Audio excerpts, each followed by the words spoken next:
오늘 우리에게 주실 하나님의 말씀은 신약성경 마태복음 14장 22절로 33절 말씀입니다. 이 본문의 말씀을 통하여 안심하라 나니 두려워하지 말라라는 제목으로 말씀을 전하며 주시는 은혜를 함께 받고자 합니다. 오늘 말씀은 지난 주일에 본 말씀과 같이 같은 장소 갈릴리 호수에서 제자들이 광풍을 만난 비슷한 내용의 말씀입니다. 같은 내용의 비슷한 말씀같이 보이는 말씀이지만 그 안에 담고 있는 메시지는 다르다는 것입니다. 지난 주일의 내용과 메시지를 생각하며 오늘 주시는 말씀에 은혜가 더욱 더해질 수 있기를 바랍니다. 오늘 본문인 22절과 23절을 먼저 보겠습니다. 예수께서 즉시 제자들을 제촉하사 자기가 무리를 보내는 동안에 배를 타고 앞서 건너편으로 가게 하시고 무리를 보내신 후에 기도하러 따로 산에 올라가시니라. 저물매 거기 혼자 계시더니. 이 말씀 앞에 13절로 21절에 보면 예수님께서 보리떡 5개와 물고기 2마리로 5,000명을 먹이시고 남은 음식이 12바구니나 되는 경이로운 이적을 행하신 사건이 나옵니다. 예수님께서 행하신 이 이적을 보며 그 음식을 먹은 많은 사람들이 예수님을 억지로 모셔다가 자기의 임금으로 삼으려고 했습니다. 마태복음에는 이 내용이 나오지 않지만은 병행구절인 요한복음 6장 14절로 15절에 보면 이 내용이 나옵니다. 잠시 한번 우리 보도록 하겠습니다. 152쪽입니다. 요한복음 6장 14절로 15절 말씀입니다. 그 사람들이 예수께서 행하신 이 표적을 보고 말하되 이는 참으로 세상에 오실 그 선지자라 하더라. 여기서 그 선지자라는 것은 신명기 18장 15절에서 예언된 그 메시아를 가리키는 말입니다. 예수님을 메시아로 알았기 때문에 죄인을 구원하러 오신 메시아가 아니라 물질 문제를 해결해 주는 모세와 같이 자기들을 로마로부터 해방시켜줄 정치적 메시아로 생각했던 것이었습니다. 그래서 억지로 임금을 삼으려고 했던 것입니다. 15절 보겠습니다. 그러므로 예수께서 그들이 와서 자기를 억지로 붙들어 임금으로 삼으려는 줄 아시고 다시 혼자 산으로 떠나가시니라. 이처럼 예수님께서는 자신들의 요구를 이루어줄 임금으로 왕으로 삼으려고 억지로 붙들려는 의도를 아시고 무리를 보내십니다. 그리고 제자들이 잘못된 생각을 가진 그 무리들과 함께 하지 못하도록 배를 타고 건너편으로 가도록 재촉시켰습니다. 제자들을 갈릴리 호수 건너편으로 가게 하신 예수님께서는 자신을 억지로 임금으로 삼으려고 붙들려고 하는 무리들을 다 해산시킨 후 해가 저문 시간 혼자 기도하러 산으로 올라가셨습니다. 그리고 제자들에게 찾아오는 그 새벽 시간까지 홀로 기도하셨습니다. 예수님께서는 육신의 목숨을 위하여 무엇을 먹을까, 무엇을 마실까, 무엇을 입을까, 육신에 대해 가장 민감함을 보이는 사람들을 피해서 그들과 달리 기도의 시간을 보내기 위하여 산으로 가셨습니다. 지금과 같이 육신의 생명에 위협이 느껴지고 육신을 위한 재정에 대한 절대적 위협이 느껴질 때에 믿지 않는 사람들이야 물론이겠지만 믿는다고 하는 많은 교인들까지도 어떻게 살아가지 혹 내가 코로나 바이러스에 걸리면은 어떡할까 생각으로 육적인 생각이 너무 집중되어 살아가는 것 같지 않을까 여겨지기도 합니다. 물론 이럴 때 우리가 어떻게 몸의 건강을 신경 안 쓰며 지낼 수가 있겠습니까? 어떻게 조심 안 하며 지낼 수가 있습니까? 그리고 어떻게 사는 경제 문제에 대해서 걱정 안 하며 신경 안 쓰며 살 수가 있겠습니까? 그것은 당연히 그렇게 신경을 쓰고 걱정을 해야 되지요.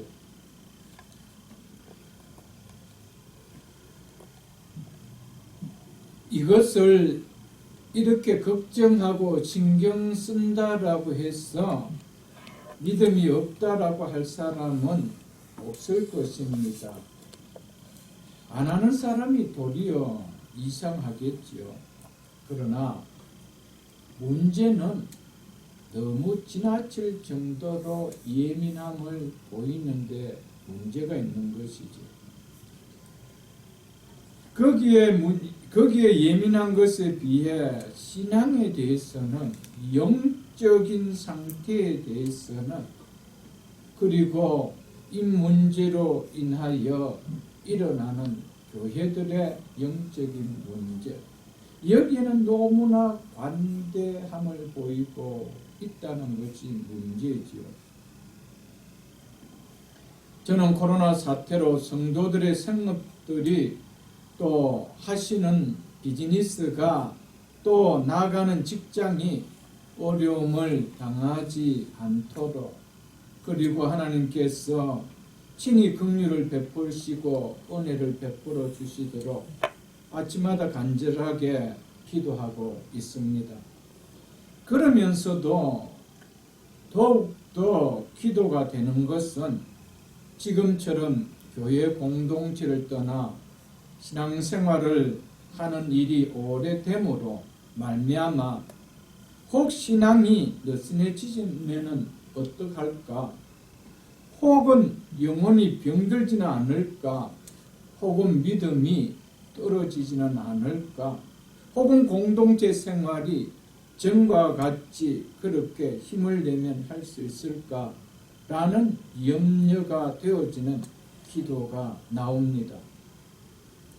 예배의 모습이 예배당에서 드릴 때의 마음과 모습과는 거리가 느껴지는 예배가 혹 가정에 드리는 예배를 드림이 그렇게는 되지 않을까? 예배 후에 은혜 누림은 어떻게 나누며 주일 오후 시간은 어떻게 보낼까? 온전히 주일을 지키는 모습으로 보낼까?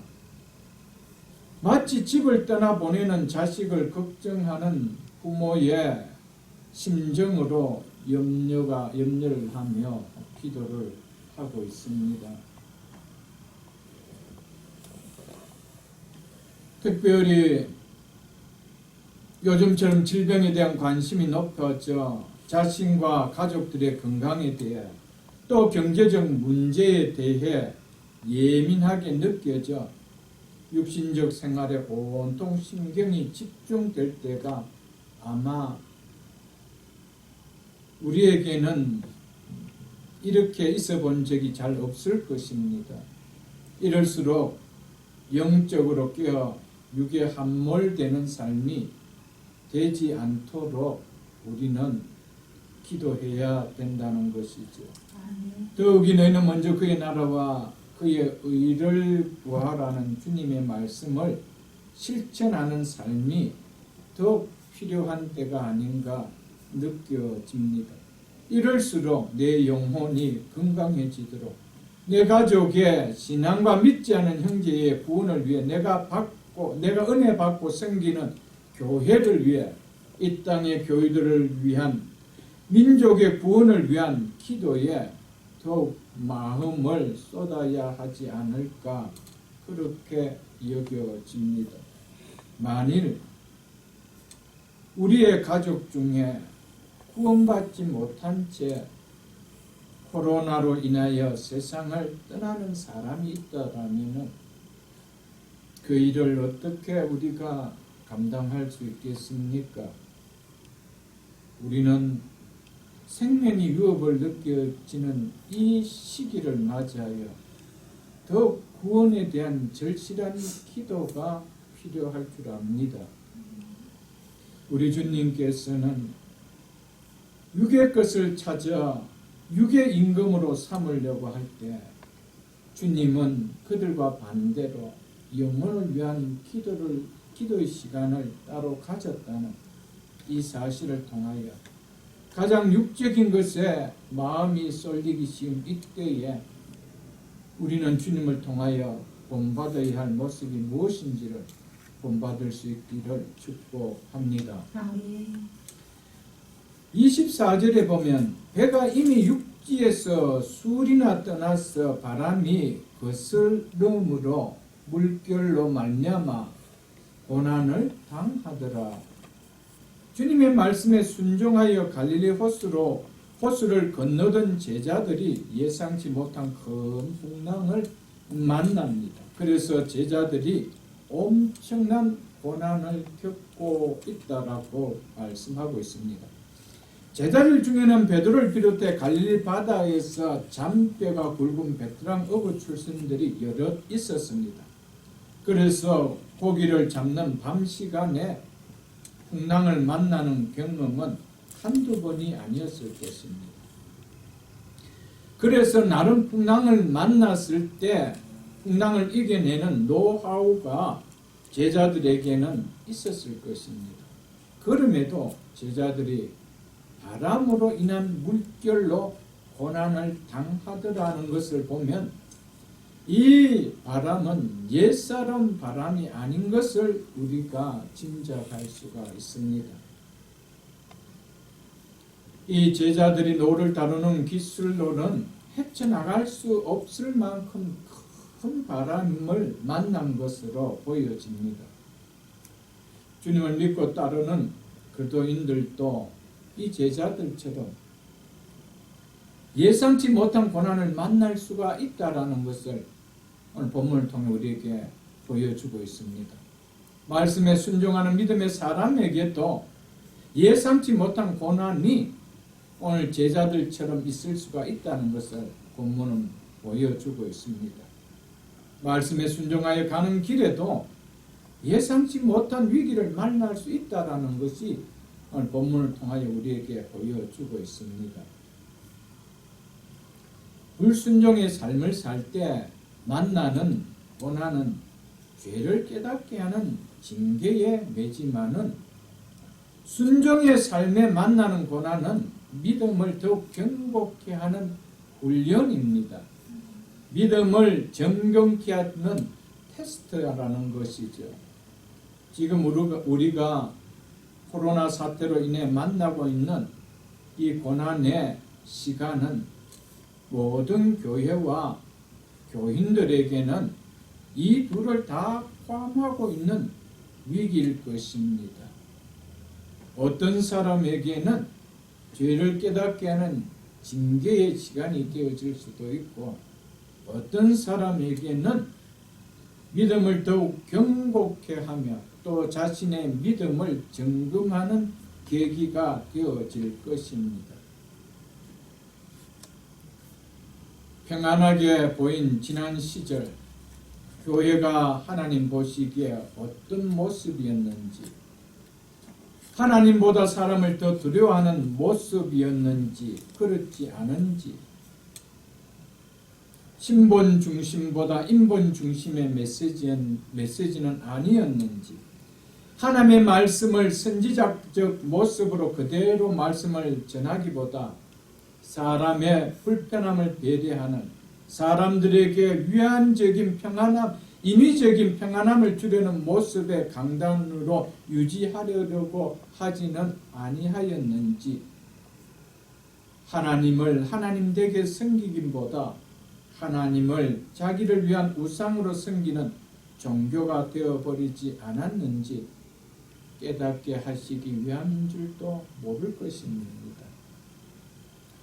저는 이 부분이 충분하게 교회 상황 속에 있는 하나의 징계로 보여집니다. 또한 우리의 믿음들이 그동안 어떠했는지를 점검해 보게 하는 것이라 여겨집니다. 개인적으로 우리 각자는 하나님 앞에 어떤 모습으로 그동안 살아왔는지 돌아보게 하는 테스트의 시간 혹은 우리의 신앙의 점검의 시간이요, 또 우리의 각자의 믿음을 또 측량해 볼 수 있는 시간인 줄 압니다. 우리 각자 돌아봅시다. 나는 하나님을 믿는데 그 믿는다는 믿음이 삶에 하나님을 나타나는 믿음이 맞았는지, 하나님의 영광을 돌리는 삶은 맞았는지, 하나님과 동행하는 삶은 맞았는지, 주일에 교회 한번 나가 예배 자리에 앉아 있다 오는 것으로 나는 하나님을 믿는 사람이다, 나는 하나님의 자녀인 성도라는 생각하는 정도의 혹 신앙은 아니었는지 한번 돌아볼 수 있기를 바랍니다. 예배를 드리는 것과 예배의 자리에 앉아 있는 것과는 결코 같지 않습니다. 전자는 믿음의 자람이 있지만은 또 믿음의 변화가 있지만은 후자는 믿음의 자람도 자신의 삶의 변화도 없다라는 것입니다. 그래서 순영교회를 다녀도 믿음의 자람도 믿음의 믿는 자로서의 변화를 가져오는 삶이 없습니다. 이들의 특징은 예배 드리는 자리에 앉아 있었을 뿐이었습니다.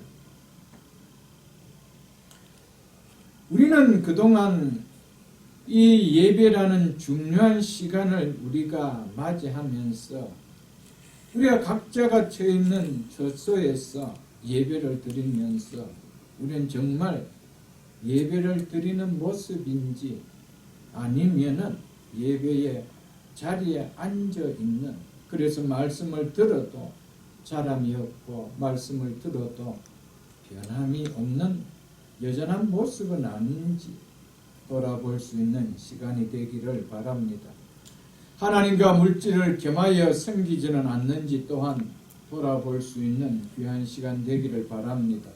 하나님보다 물질을 더 사랑하지는 않았는지, 더 귀하게 여기며 그것을 섬기며 그것을 더 붙들려고 주님보다 더 사랑하려고 하지는 않았는지 돌아보는 귀한 시간 될 수 있기를 바랍니다. 아울러 우리의 삶에 닥친 위기의 이 시간은 또한 마지막 시대 교회 안에 참 믿음의 성도를 가려내는 때인 것을 영적인 눈으로 바라보며 깨닫고 참 믿음을 갖는 영적 단단함을 세우는 계기가 되게 우리는 만들어야 됩니다. 분명히 하나님께서는 이 시간을 줄 때 알곡과 가라지를 가리게 하는, 교회 안에서 보게 하는 모습인 줄 저는 봅니다. 우리는 정말 이거보다 조금 더 우리의 육신과 생명의 포커스를 갖게 하는 그런 위기의 상황, 그런 두려움의 상황이 온다면 나는 정말 예배자로 하나님을 믿는 자의 삶을 드러내는 자가 맞을까? 그런 상황이 온다 할지라도 나는 여전히 주님을 제일 사랑하는 믿음의 사람으로 서는 자가 맞는지 우리는 점검해 볼 수 있는 귀한 시간 될 수 있기를 바랍니다. 25절에 보면은 밤사경에 예수께서 바다 위로 걸어서 제자들에게 오시니라고 말씀하고 있습니다. 유대인들은 밤을 저녁 6시로 시작해서 3시간 간격으로 1경식으로 나누어 사경까지 구분을 합니다. 밤사경은 새벽 3시에서 4시에 해당되는 시간이 되어집니다. 예상치 못한 광풍과 풍랑으로 인해 제자들은 가장 어두운 이 밤사경 시각에 이 풍랑과 싸우는 고난을 당하고 있다는 겁니다. 이 시간이 되도록 아마 싸웠는지도 모릅니다.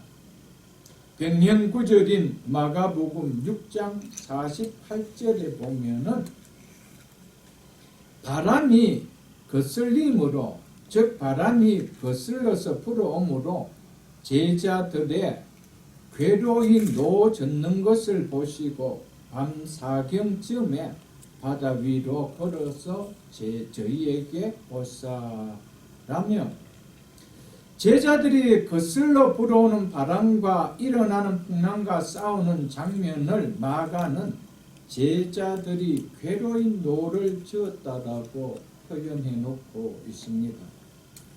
노를 젓는 것이 괴롭게 여기질 만큼 그 상황을 극복해 보려는 힘을 다해 애썼다라는 것을 이렇게 표현해 놓고 있는 것입니다. 비록 예수님께서 호수 저편 산 위에서 홀로 기도하고 계시지만 밤사경의 제자들이 위기를 만나 고난을 당하고 있는 상황을 예수님께서는 다 아셨다는 것이죠. 그래서 그 시간 호수 위를 걸어 제자들이 있는 곳으로 오셨다라고 말씀하고 있습니다. 우리 주님은 오늘 우리가 이 코로나 사태로 인해 겪고 있는 어려움을 모르실까요? 결코 그렇지 않다는 겁니다.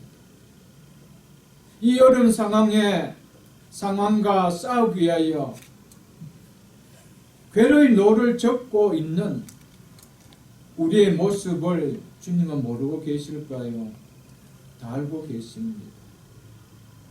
이로 인해서 발생한 우리의 형편과 처지, 풍랑을 맞고 있으며 파도에 고난을 당하고 있는 거 다 알고 계십니다. 경제적 풍랑과 또 육신의 건강에 파도에 어려움을 당하고 있다는 거 다 알고 계십니다. 풍랑을 만난 제자들이 밤사경에 고난을 당하고 있음을 아신 주님께서는 그래서 어떻게 하셨을까요? 밤사경에 예수께서 바다 위로 걸어서 제자들에게 오시니라며, 주님은 결코 주님을 믿고 따르는 자기 인생과 삶의 위기를 만나는 그들에게 결코 모르는 체 하지 않으시고 도움의 손길을 주시기 위하여 오신다라고 말씀하고 있습니다. 우리 모두는 지금 개인도 가정도 일터도 기업도 국가도 교회도 참 어둠이 짙게 드려진 풍랑을 만난 밤사경의 시간을 지나고 있다라고 말을 해도 과언은 아닐 것입니다. 우리 모든 교회들은 힘들고 어려운 광풍을 만난 밤사경의 시간을 지나고 있다라고 말해도 과언은 아닐 것입니다. 주님은 밤사경에 제자들이 당하고 있는 고난의 현장으로 오늘 본문은 친히 찾아오셨다라고 말씀하고 계십니다. 주님은 우리를 고난 가운데 결코 버려두지 않고 반드시 그 자리에 찾아오심을 오늘 본문은 우리에게 말씀해 주고 있습니다. 오늘 이 본문 말씀을 통하여 이 말씀을 붙들고 지금 우리 앞에 놓인 어려운 시기를 믿음으로 이겨낼 수 있기를 주의 이름으로 축복합니다. 주님께서 지금 제자들이 고통을 당하고 있는 파도가 일어나고 있는 바다 위로 걸어오셨다는 것은 우리에게 문제가 되어 보이는 것은 주님에게는 결코 문제가 되지 않음을 보여주고 있습니다. 무엇 때문에 지금 제자들이 고난을 당하고 있습니까? 고통을 당하고 있습니까? 일어나는 풍랑 때문입니다. 그런데 주님은 그 일어나고 있는 풍랑의 파도를 밟고 오고 계신다는 사실입니다. 이것은 우리에게는 그것이 문제가 되었지만, 제자들에게는 문제가 되었지만, 주님에게는 결코 그것이 문제가 될 수 없다라는 것을 말씀해 주고 있습니다. 무엇을 이야기합니까? 그 문제를 주님은 얼마든지 해결해 줄 수 있는, 문제를 문제되지 않게 해줄 수 있는 분이심을 우리에게 말씀해 주고 있습니다. 사랑하는 새벽이슬 성도 여러분, 우리에게 두려움이 되는 것은 주님에게도 두려움이 될 거예요. 우리에게 문제가 되는 것이 주님에게도 문제가 될 수 있을 거예요. 그렇지 않다라는 것을 주님은 보여주시기 위하여 제자들이 문제를 당하여 고통당하고 있는 그 파도를 주님은 친히 밟으시고 오셨다라고 말씀하고 계신다는 사실이에요.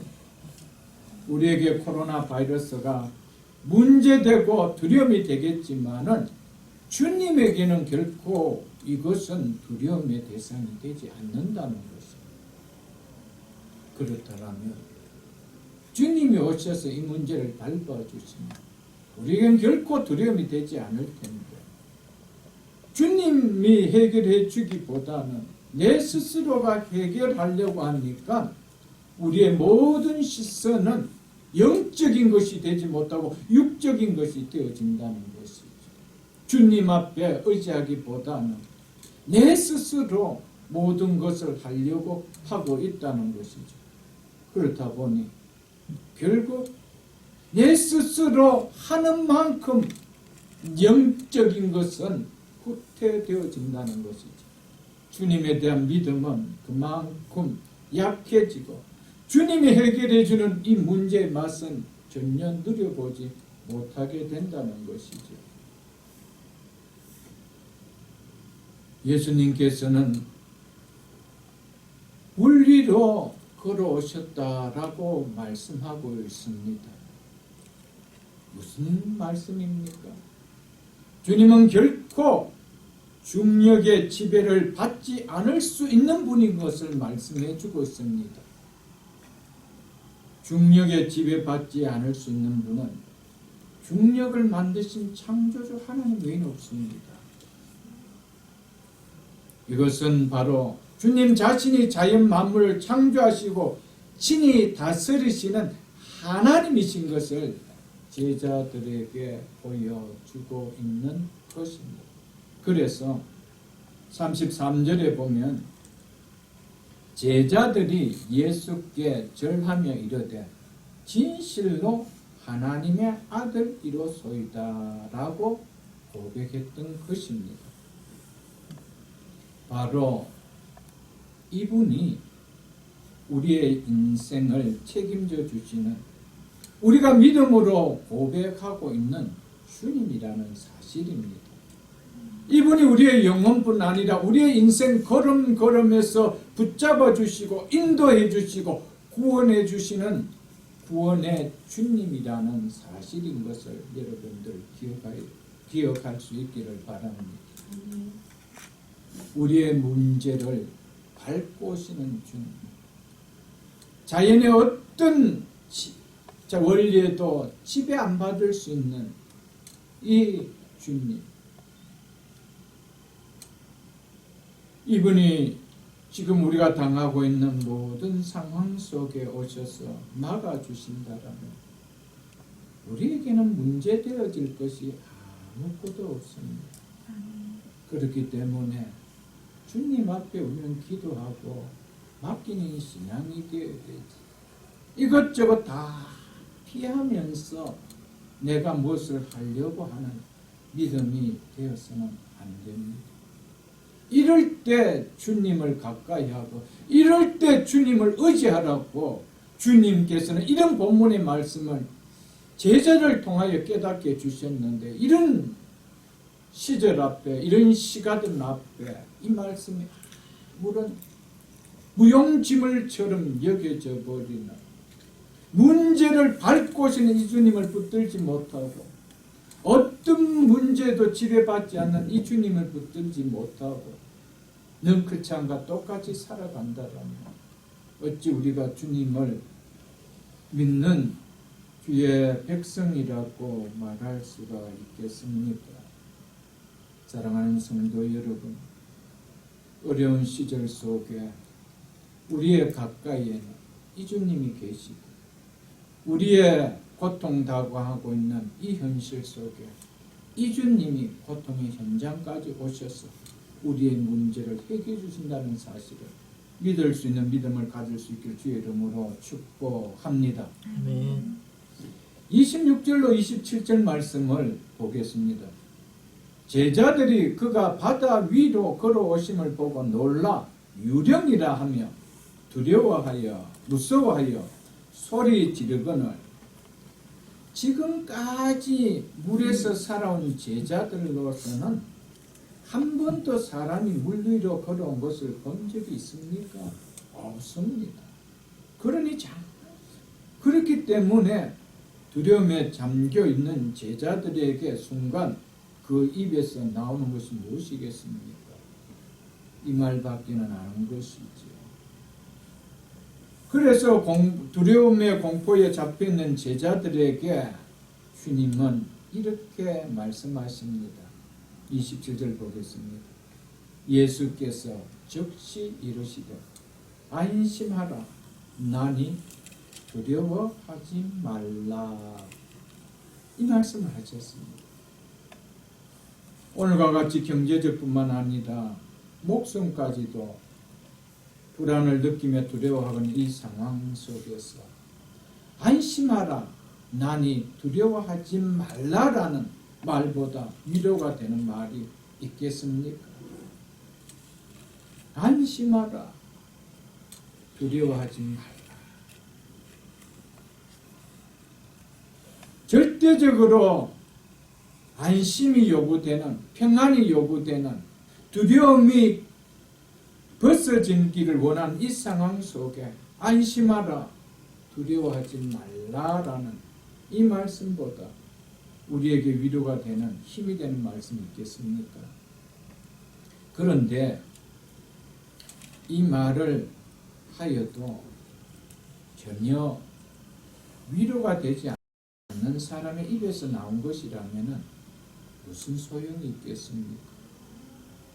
옆집 아저씨가 와서 안심하라, 자네 두려워하지 말게, 이 말 한다라고 우리가 안심해지고 두려움을 안 가질 수가 있겠습니까? 소용이 되지 않지요. 그런데 이 말을 하신 분이 누구십니까? 풍랑이 일어나는 물 위로 걸어가실 수 있는 분이, 두렵게 하는 거친 파도를 밟고 걸어갈 수 있는 분이 안심하라, 두려워하지 말라라고 한다라면 그 말이 주는 중압감은 다를 것입니다. 그래서 주님께서 안심하라, 나니, 전번 번역에는 안심하라, 내니 두려워하지 말라라고 하셨습니다. 왜 안심하라, 두려워하지 말라라고 이야기합니까? 내기 때문에. 이 말을 하는 자가 누구냐? 내가 아니냐? 이것을 이야기하고 있다는 것이죠. 여기서 두려워하지 말라라는 뜻은 두려움에 갇혀 있지 말고 즉시 그 두려움에서 헤쳐나오라, 이 뜻입니다. 이 세상에 그 누가, 그 무엇이 안심하라, 안심하라, 내니 두려워하지 말라라고 말할 수 있겠습니까? 그런 사람이 누가 이 땅에 있겠습니까? 이 상황 속에서 지금 코로나 바이러스와 같은 이 코로나 사태로 인해서 이 세상에 어떤 지도자가 안심하라, 내니 두려워하지 말라라고 이야기할 수가 있는 사람이 있겠습니까? 아무도 없습니다.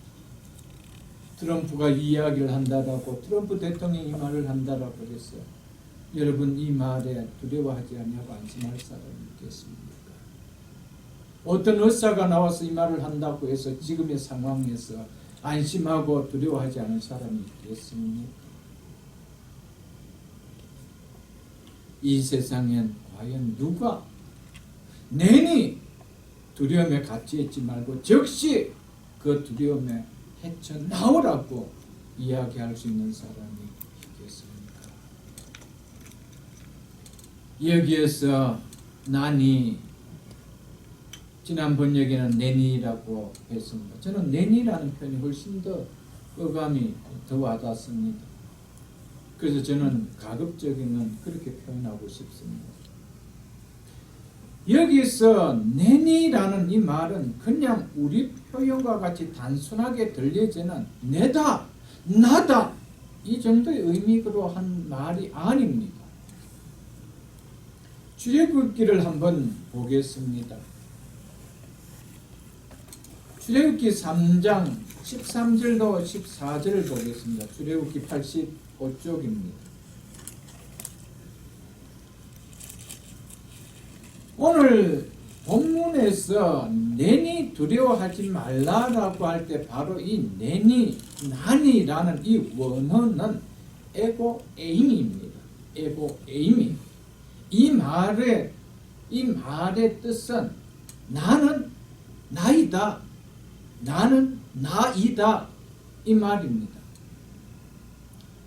이 말은 바로 출애굽기 3장 13절 14절에서 우리 하나님께서 친히 하셨던 그 말입니다. 보겠습니다. 모세가 하나님께 이르되 내가 이스라엘 자손에게 가서 이르기를 너희의 조상의 하나님이 나를 너희에게 보내셨다 하며 그들이 내게 묻기를 그의 이름이 무엇이냐 하리니 내가 무엇이라고 그들에게 말하리까? 14절 보십시오. 하나님이 모세에게 이르시되 나는 스스로 있는 자니다. 또 이르시되 너는 이스라엘 자손에게 이같이 이르기를 스스로 있는 자가 나를 너희에게 보내셨다 하리라. 아멘. 아멘. 하나님의 이름을 묻는 모세에게 하나님께서는 무엇이라고 이름을 대줍니까? 나는 스스로 있는 자다. 예후웨, 아쉐르 예후웨라고 대답을 했습니다. 히브리어로는 그렇게 이야기를 했습니다. 예후웨, 나는 존재한다. 영어로 I am 이 말입니다. 아쉐르, who 이 말입니다. 예후웨, I am 이 말입니다. 그래서 영어 번역이 보면 I am who I am 이렇게 되어 있습니다. 나는 존재한다. 나는 존재하기 때문에 나는 존재한다 이 말입니다. 나는 존재하는 자이기 때문에 나는 존재한다 이 말입니다. 존재하는 자는 이 의미죠, 여러분. 바로 그래서 이 의미를 조금 의역해서 나는 스스로 있는 자라고 이렇게 표현했습니다. 이것은 하나님의 이름입니다. 예후웨 아쉐르 예후웨 이 하나님의 이름이라는 것이죠. 이 히브리어 이 예후웨 아쉐르 예후웨가 바로 헬라 신약성경 헬라에서는 바로 에고에임이라는 말입니다. 그 말이 바로 내니 이 말이라는 것이죠. 내니 이 말이라는 것입니다. 하나님께서 나는 나다라는 말은, 나는 스스로 있는 자라는 말은 시작과 끝이 없으신 언제나 존재하신 이 자존자라는 뜻입니다. 비조된 존재들과 달리 누구에 의해서 무엇에 의해서 능동적으로 영원 전부 무엇에 의해서가 아니라 수동적으로 누구에 의해서가 아니라 능동적으로 영원 전부터 영원까지 스스로 계시는 분이라는 뜻입니다. 그래서 우리가 요한계시록에서 여러 차례 보았지 않습니까? 요한계시록 1장 8절에 보면은 주 하나님이 이르시되 나는 알파와 오메가라. 이제도 있고 전에도 있었고 장차 올 자요 전능한 자라 하시더라. 여기서 이제도 있고 전에도 있었고 이 말이 바로 에고엠이라는 의미의 말입니다. 나는 스스로 존재하고 있는 자라는 말이죠. 안심하라. 내니 내가 누구라는 겁니까? 스스로 존재하는 하나님이니 두려워하지 말라고 하셨다는 것이죠. 하나님 외에 누가 내니 두려워하지 말라고 말할 수 있는 존재가 이 땅에 누가 있겠습니까? 그러므로 그리스도인에게 이 땅을 살아가는 동안에 이 말씀을 믿고 살아가는 것보다 큰 힘이, 큰 위로가 되는 말씀이 우리에게 있습니까? 안심하라 아무개 집사야, 안심하라 아무개 성도야, 내니 두려워하지 말라라. 이 말씀보다 우리에게 위로가 되고 힘이 되는 말씀이 있느냐는 말이에요.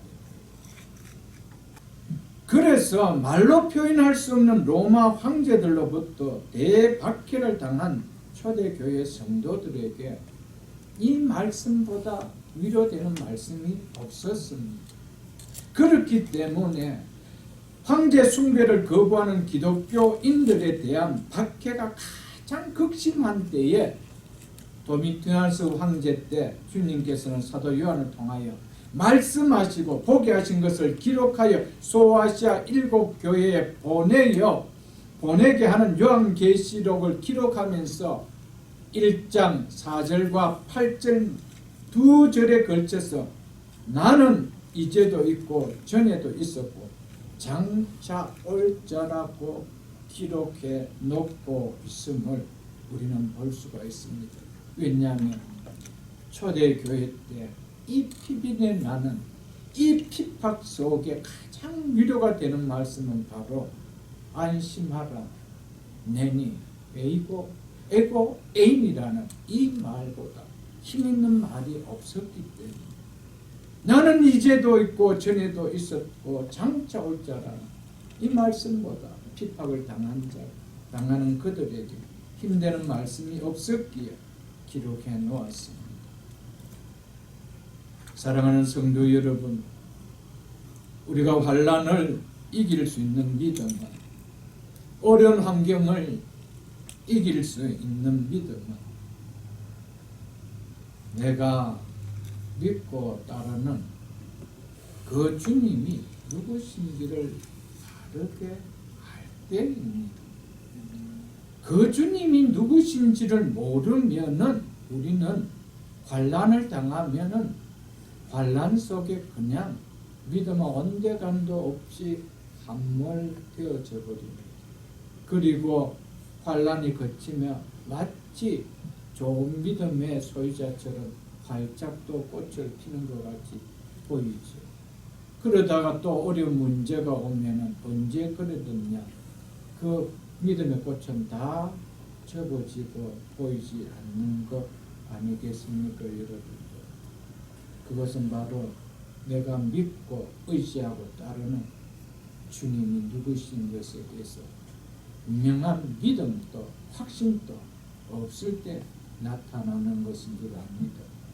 우리 성도들이 이 광야 같은 거친 바다 같은 이 세상을 흔들리지 아니하고 힘있게 살아갈 수 있는 그 힘이 어디에서 나올까요? 그것은 주님을 믿는 믿음에서 나옵니다. 주님을 믿는 믿음에서 나오는데 그 주님이 누구신지가 나에게 와닿지 않는다면 우리는 흔들릴 수밖에 없고 그 흔들림 속에 함몰될 수밖에 없다라는 것이죠. 안심하라 내니 두려워하지 말라라고 한 음성을 들은 베드로가 어떤 행동을 보였는가를 보겠습니다. 28절 보겠습니다. 베드로가 대답하여 이르되 주여 만일 주님이시거든 나를 명하사 물 위로 오라 하소서 하니 베드로는 만일 주님이시거든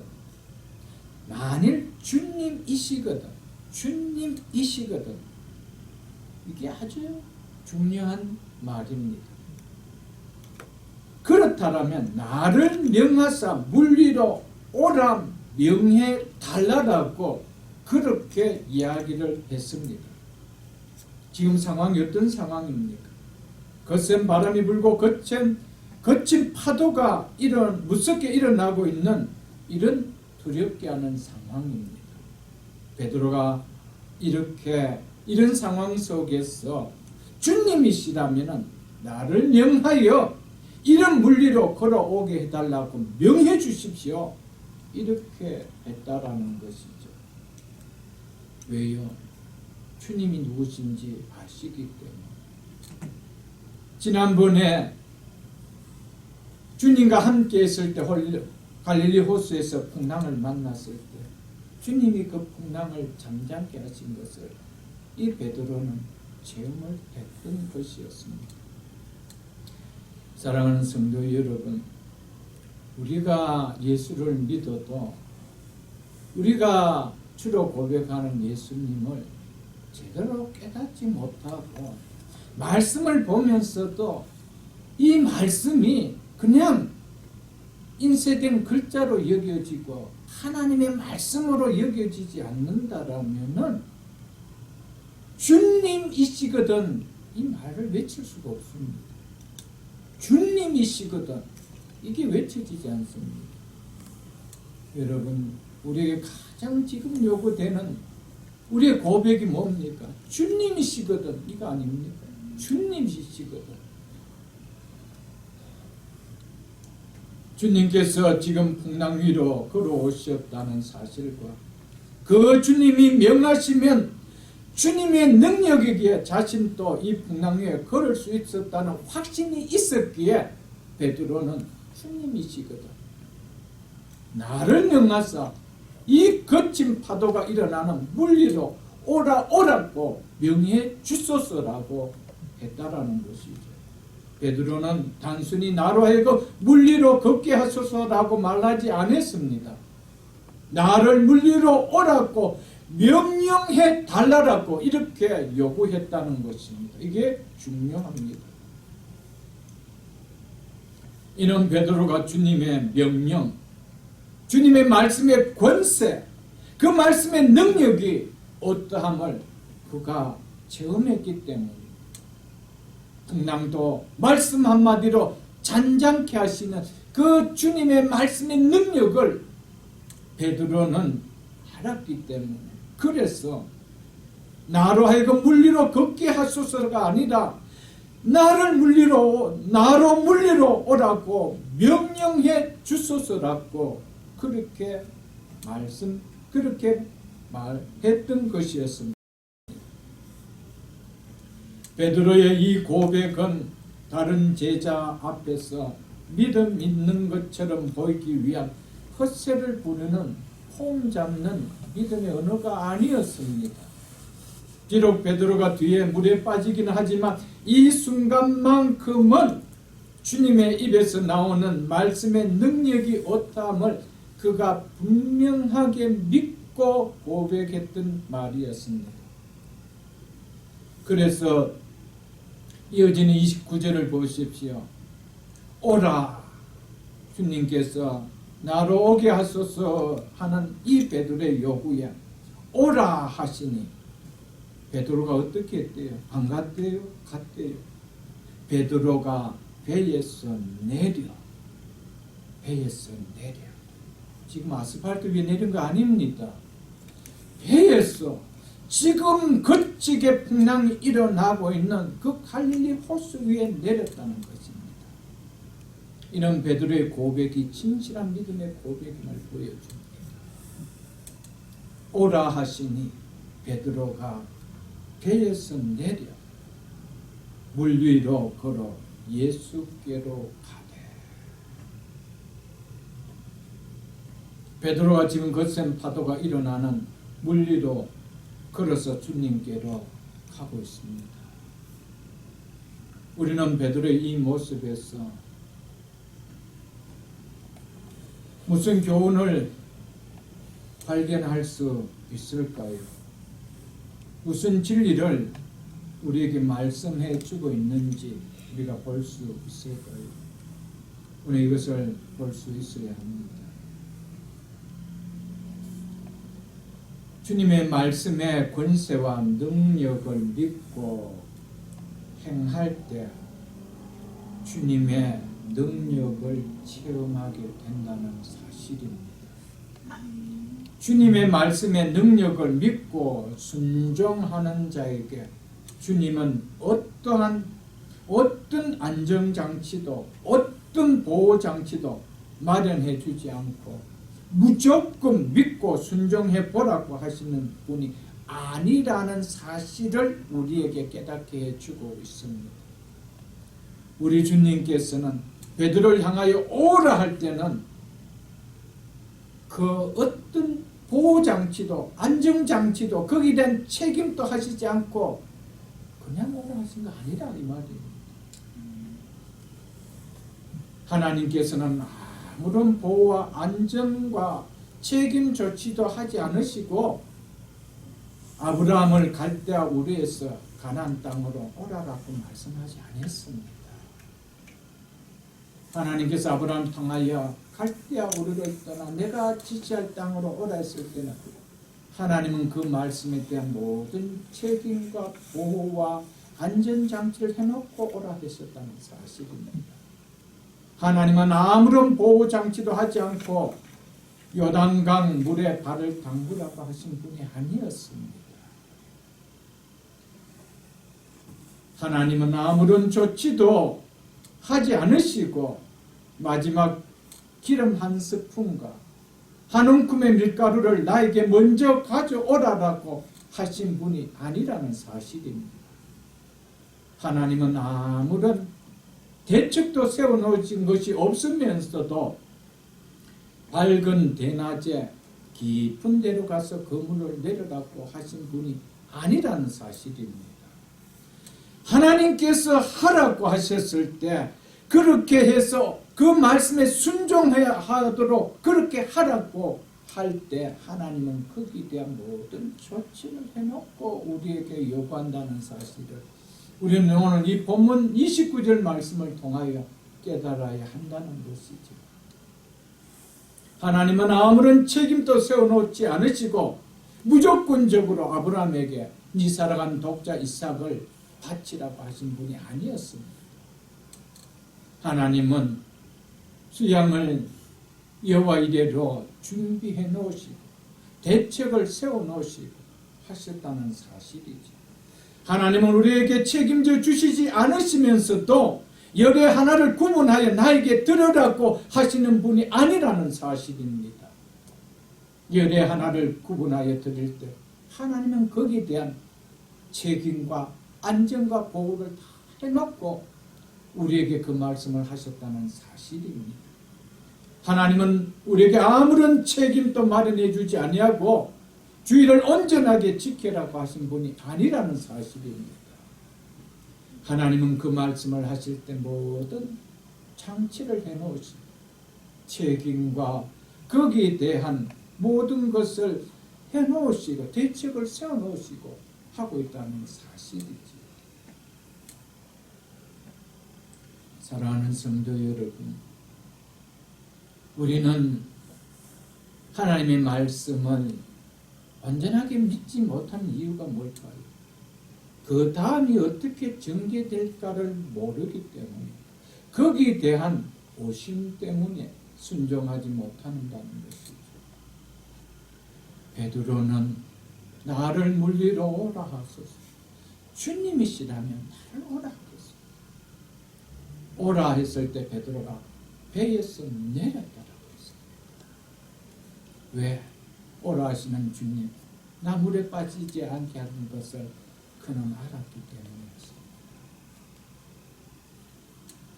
사랑하는 성도 여러분, 말씀하신 하나님의 능력을 삶에 적용하는 삶, 믿음을 소유하는 우리 모든 새벽이슬 성도 될 수 있기를 주의 이름으로 축복합니다. 아멘.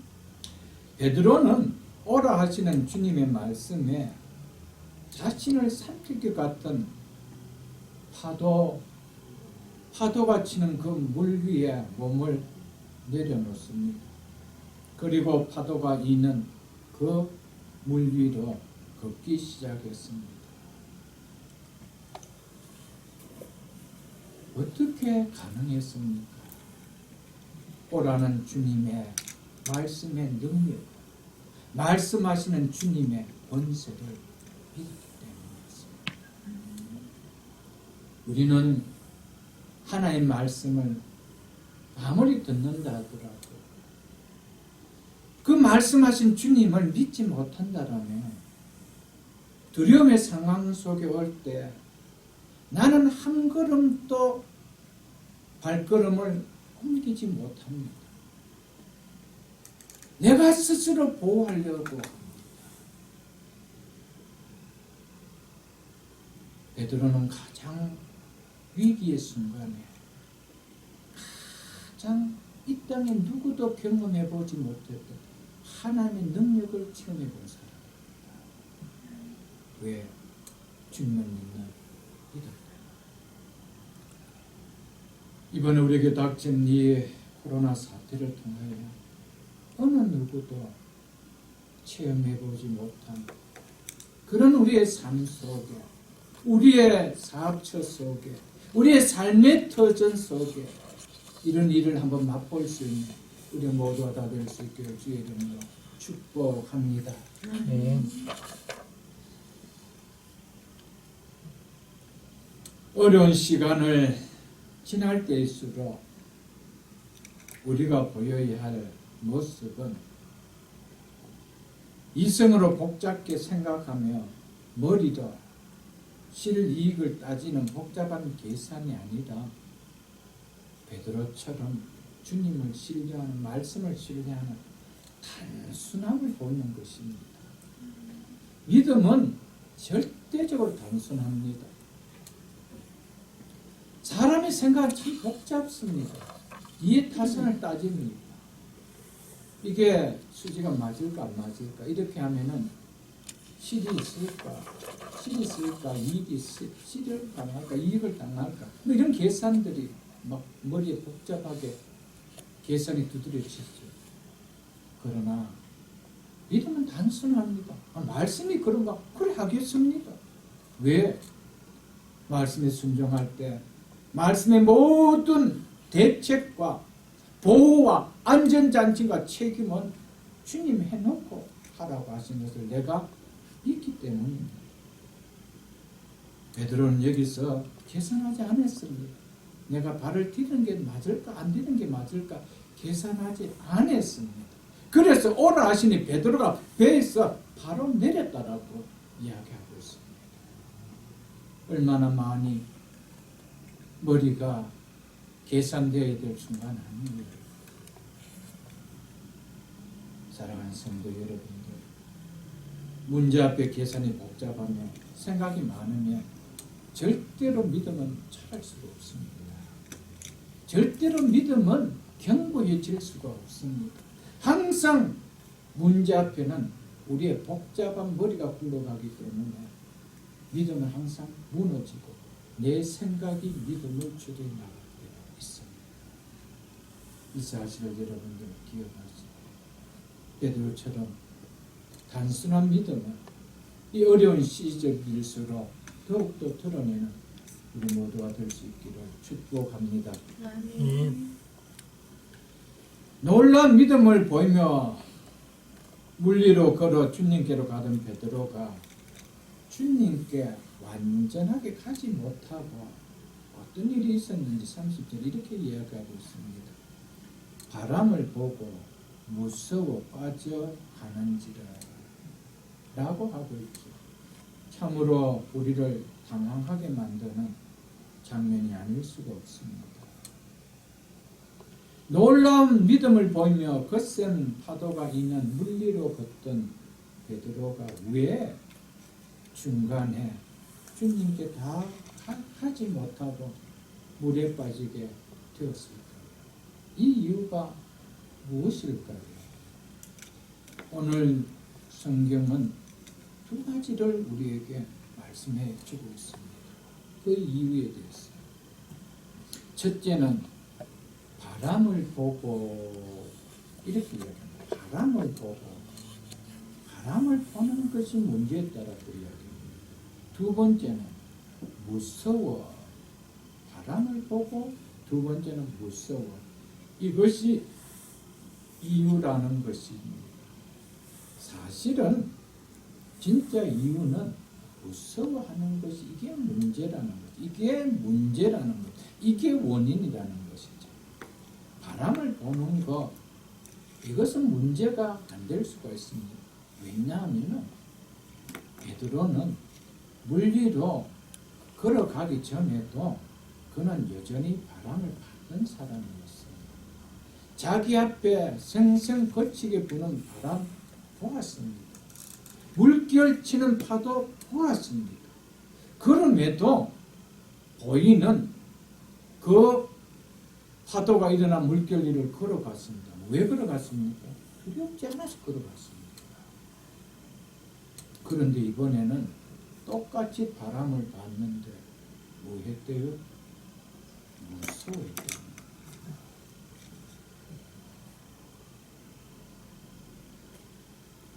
이것입니다. 지금 뉴스만 보면 생생하게 코로나 상황이 보이고 비즈니스 현장에 가면 생생하게 어려운 상황이 보이는데 이게 안 보여질 수 있습니까? 눈을 감는다고 안 보여질 수가 있습니까? 당연히 보입니다. 지금 파도가 치는 물 위로 걸어가는데 왜 그 물이 안 보이겠습니까? 바람이 불고 있는데 왜 바람이 안 보이겠습니까? 문제는 보이는 바람이 이제는 무섭게 느껴졌다는 데 문제가 있다는 것이죠. 우리도 똑같습니다. 이 상황은 똑같이 보입니다. 똑같이 들려옵니다. 그런데 이 두렵게 하는 상황 속에 내가 무서움 속에 함몰될 것인가? 아니면 들려지고 보지만은 두렵게 느끼지 않을 것인가? 여기에 문제가 있다는 거죠. 여기에 해답이 있다는 겁니다. 문제는 본 것이 아니라 본 것으로 인해 마음에 두려움이 들어오게 된 그것이 문제였다. 오늘 성경은 이야기하고 있음을 잊지 마십시오, 여러분. 이 코로나 사태로 어려워진 비즈니스를 보지 말라라는 말이 아니죠. 그건 당연히 봐야 되죠. 어려운 상황이구나. 보이죠. 전부 다 수입이 적구나. 인컴이 적구나. 보이는 거예요. 당연히 보여요. 이것을 보지 말라는 말이 아닙니다. 내가 질병이 걸렸습니다. 질병 보입니다. 의사 와서 내 질병을 체크하고 있습니다. 보입니다. 그러나 문제는 보더라도 그 상황과 환경에 두려움을 갖는 함몰되어지지 말라라는 것. 이것을 오늘 성경은 주님은 우리에게 말씀해 주고 있는 것이죠. 왜 두려움이었을까?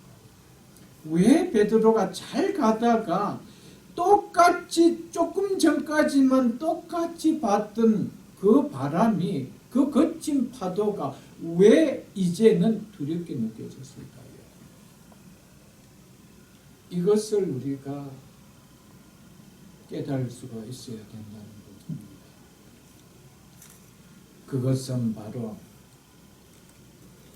주님보다 상황이 더 크게 와닿기 시작했기 때문입니다. 전에는 보이는 바람과 파도보다 주님이 훨씬 더 크게 보였습니다. 훨씬 더 강하게 보였습니다. 그렇기 때문에 두려워하지 않고 갈 수 있었습니다. 이제는 가는 도중에 더 가까이에서 느껴지는, 피부로 느껴지는 바람과 파도가 훨씬 더 주님보다 크게 느껴지고 강하게 느껴지더라는 거예요. 그래서 두려움이 생겼다는 것입니다. 어떤 상황 속에서도 주님이 크게 보인다, 말씀이 크게 보인다라면 두려움은 그것을 다 덮을 수가 있지만, 그러나 상황이 크게 보인다라면 주님도 가려지고 말씀도 가려질 수밖에 없다라는 것을 오늘 본문을 통해 우리에게 주는 메시지입니다.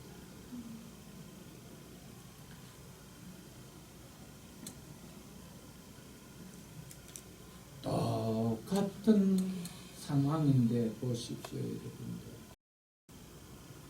베드로가 주님께서 오라 할 때 배에서 내려 발을 물 위에 디딜 때, 디드는 순간 물이 잔잔해졌던 거 아니었습니까? 그때나 그럴 때나 바뀐 것 하나 없습니다. 뭘 이야기하면, 우리가 어떤 상황을 처음에는 믿음으로 이기는 것 같은데 그 고난의 시간이 조금 길게 느껴지면은 여지없이 주님이 안 보일 수가 있다는 겁니다.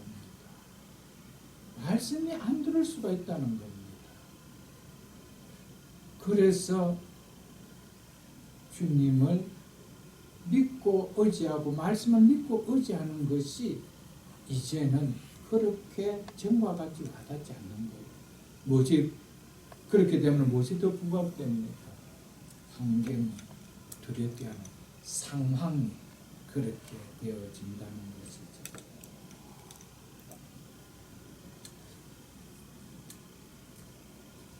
사랑하는 성도 여러분,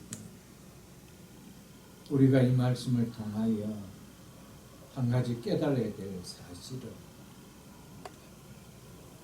비록 거친 풍랑이 일고 있는 상황이라 할지라도 주님의 능력을 믿고, 주님의 약속의 말씀의 능력을 믿고 주님을 끝까지 바라보고 갈 때는 절대 그 상황이 우리를 함몰시키지 못한다는 겁니다.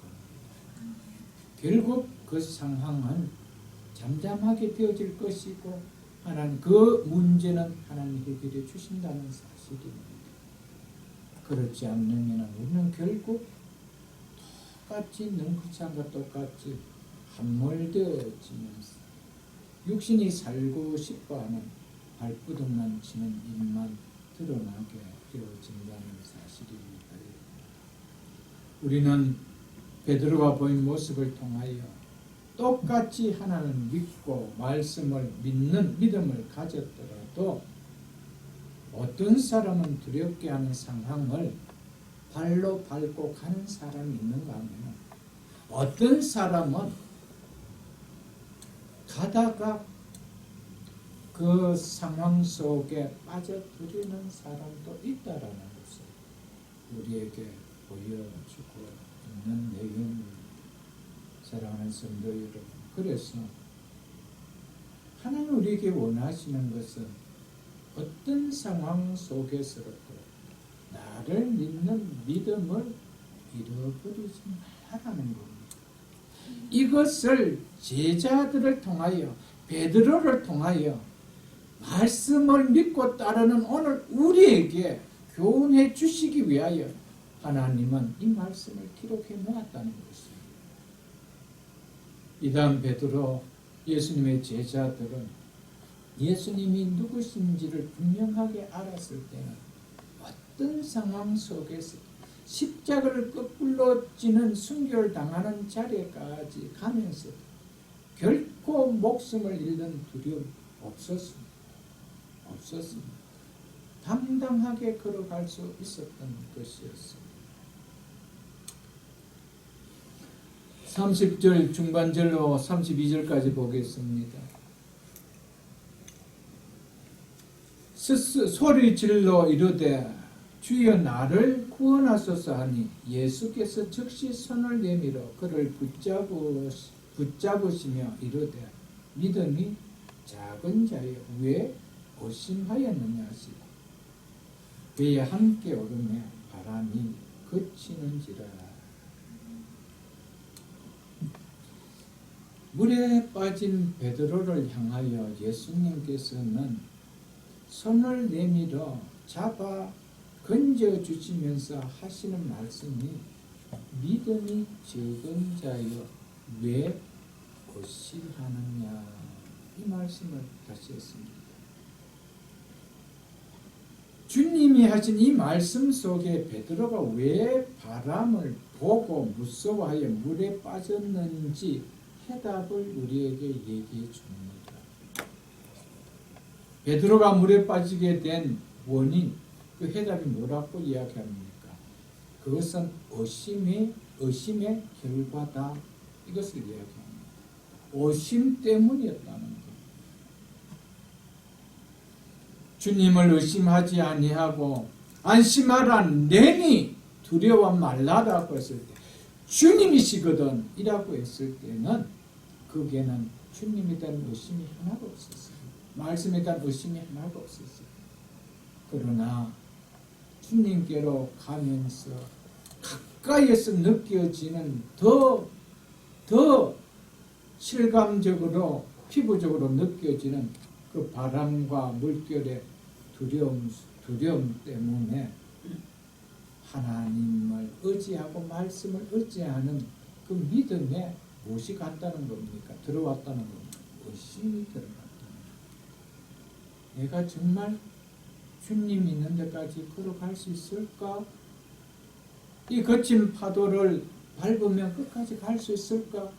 이 풍랑이 꼭 나를 삼키지 않을까? 이런 의심이 들어왔다는 것입니다. 그래서 주님께서 하시는 말씀입니다. 왜 의심하느냐? 왜 의심?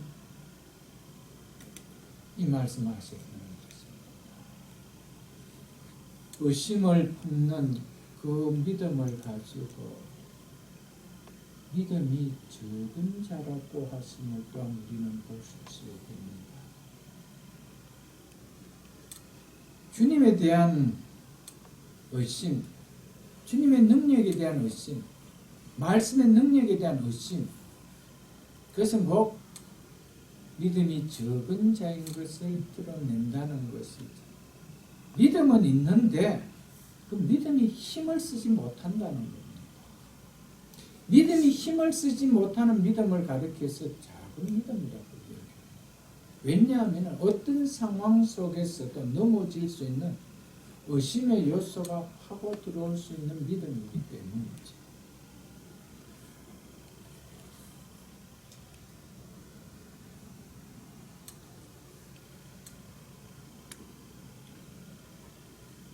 사랑하는 성도 여러분, 예수님은 이런 베드로를 향하여 믿음을 전혀 갖지 못한 자여라고 하지 않았습니다.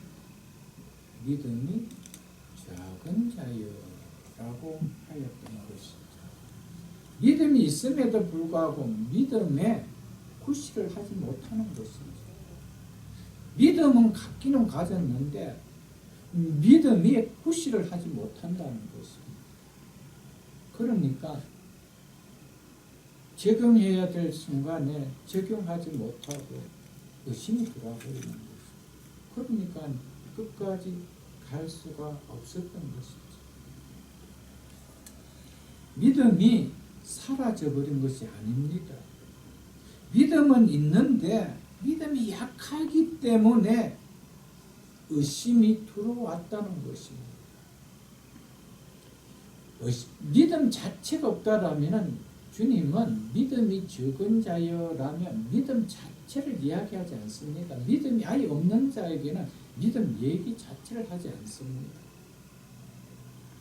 우리는 어떻습니까? 우리에게 있는 믿음은 활용할 수 있는 믿음입니까? 믿음의 역할을 감당할 수 있는 믿음입니까? 아니면 어떤 상황 속에서 항상 의심이 들어왔어요. 그래서 불안했어. 그래서 내 스스로 단둘이 하려고 하는 그런 믿음은 아닌지 우리는 돌아봐야 돼. 평상시 편안할 때 꽃길을 걸을 때는 다 큰 믿음 같아요. 다 좋은 믿음 같아요. 그런데 어떤 상황이 탁 떨어지면은 우리의 믿음의 현주소를 내가 드러내버리는, 베드로처럼 내가 드러내버리는 이런 모습은 아닌지 우리는 이 기간을 지나면서 다시 한번 평안했을 때, 좋은 환경 속을 살아갔을 때 우리의 믿음을 다시 말씀 앞에 점검해 볼 수 있는 우리 될 수 있기를 축복합니다. 오늘 이 말씀을 통해 주님께서 말씀하시고자 하는 중심은 적은 믿음도 괜찮다 이 말입니까? 아니지요. 적은 믿음도 괜찮다는 말이 아닙니다. 이와 반대되는 믿음을 너가 가져야 된다 이거 이야기하는 거예요. 오늘 우리에게 그것을 주님은 뭐하고 계신다는 겁니까? 원하고 계신다는 것이죠. 그걸 이야기합니다. 작은 믿음, 반대로 큰 믿음이라고 할 때 이것은 믿음이 많다, 믿음이 작다 라는 믿음의 분량이나 믿음의 양을 말하는 것이 아닙니다. 이것은 주님의 말씀을, 주님에 대한 신뢰의 믿음의 질을 이야기하는 거예요. 믿음의 질을 이야기하는 거예요. 믿음이 많다, 믿음이 적다. 믿음은 양이 아닙니다. 믿음은 질입니다. 내가 어떤 믿음의 질을 가지고 있는지 이걸 이야기합니다.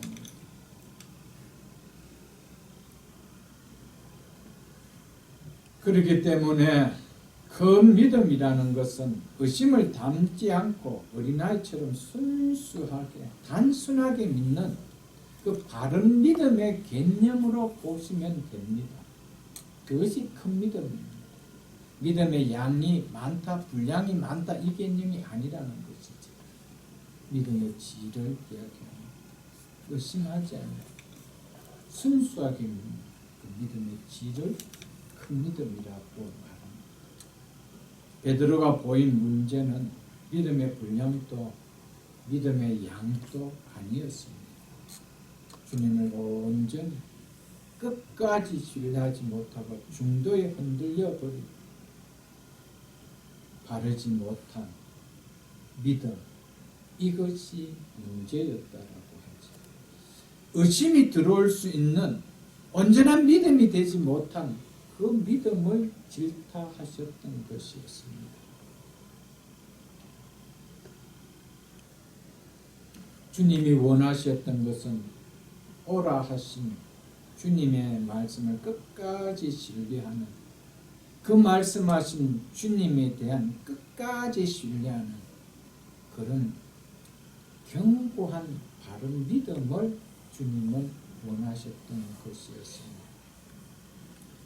바른 믿음은요, 겨자씨만큼 작은 믿음이라 할지라도, 작게 보이는 믿음이라 할지라도 산을 옮길 수 있는 믿음이라는 사실을 잊지 마십시오. 그러나 주여 주여 아무리 한다고 해도, 아무리 우리가 믿습니다 믿습니다고 하는 큰 믿음을 가진 자처럼 보여도 불편케 하는, 두렵게 하는 어떤 상황 앞에 그것이 내가 견디기에 조금이라도 길게 느껴져서 중도에 포기해 버린다면 그것은 아무리 큰 믿음이라고 하더라도 그것은 바른 믿음이 아니라는 거예요. 성경은 이것을 우리에게 보여주고 있죠.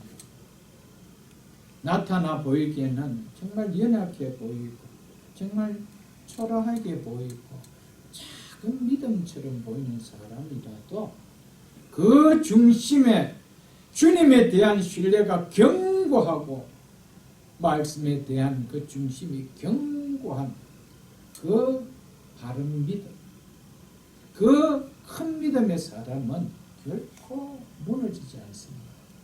결코 넘어지지 않는다는 것, 꺾이지 않는다는 것, 이것을 우리에게 말해주고 있다라는 것입니다.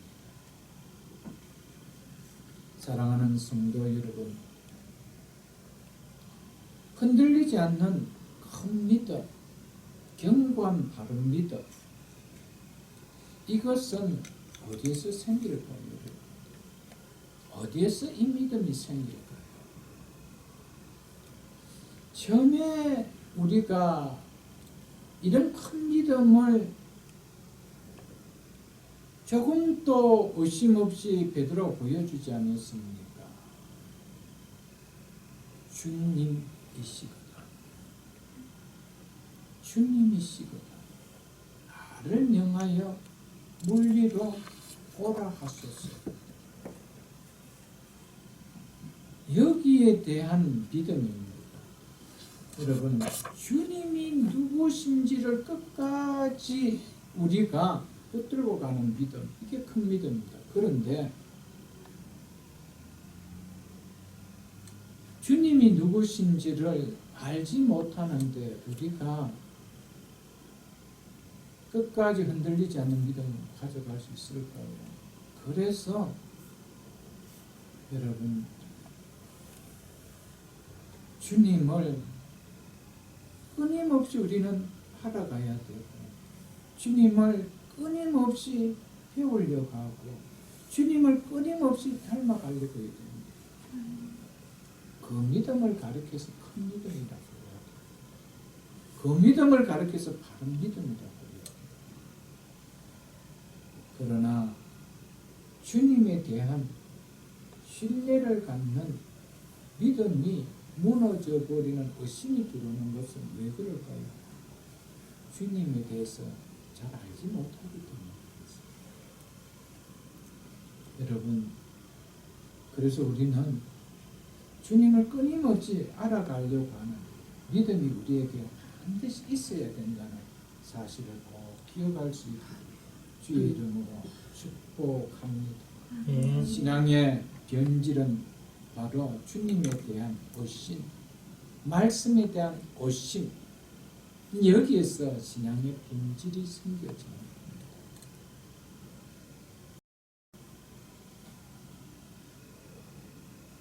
바른 믿음의 사람, 견고한 큰 믿음의 사람, 힘 있는 믿음의 사람은 주님이시거든에 대한 믿음에 대해 끝까지 의심하지 않습니다. 주님이시기 때문에. 나를 부르시니가 주님이십니다. 그 부르시니가 나와 지금도 함께 하고 있는데 그 주님이 내 인생 마치는 시간의 마침표까지 나와 함께 하시는 분이기에 내가 믿기에, 여러분, 이 사람에게는 신앙의 의심이 들어오지 않습니다. 어떤 환경 앞에 의심이 들어오지 않습니다. 그런데 이 신앙은 하루아침에 생기는 것은 결코 아닙니다. 우리가 다 신앙생활을 해보셔서 알지 않습니까? 많은 경우에 넘어지고 자빠지고 우리가 걸리고 우리가 흔들리고 꺾이는 것은 많이 겪지 않았습니까? 이 믿음은 하루아침에 세워지는 것이 아닙니다. 그래서 우리는 날마다 주님을 알아가야 되는 거예요. 날마다 주님에 대하여 배워가야 되는 거예요. 말씀을 내 능력으로 삼는 이 훈련이 되어야 된다는 것이죠. 예수님은 제자들을 데리고 3년간 그 훈련을 시켰습니다.